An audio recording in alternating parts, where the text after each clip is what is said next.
So back to my fondant and my brown.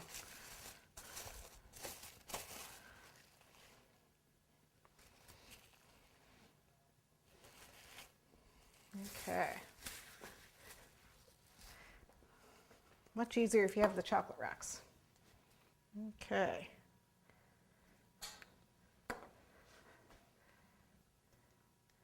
Key to making rocks is not to knead it too much. You want it kind of marbly, so pull and twist. Okay.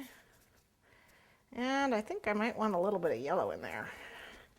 But at this point, I'm just gonna, usually brown, black, and yellow make great rocks.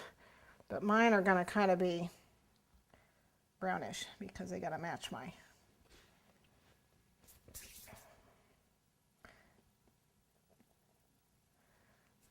this poor dinosaur. Okay, so that's all we're doing for these. Just, if you want, you can put sand on here. I'll put a few rocks down here. You can do some dinosaur eggs if you want. Make it a mommy dinosaur.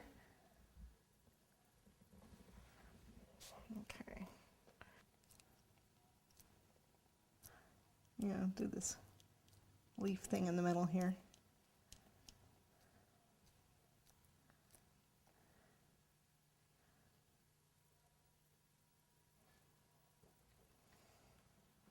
Now you definitely want to put him on when you're already where you're going to be. You don't want to have to drive with this poor guy perched up here. Although we did, but he was attached with royal icing for the show. Got his feet pretty well buried. Make sure he's pretty sturdy. He feels pretty sturdy. Okay.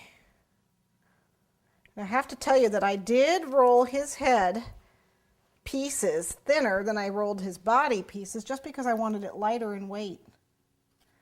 And this isn't much to hold it. I hope it stays up. Okay.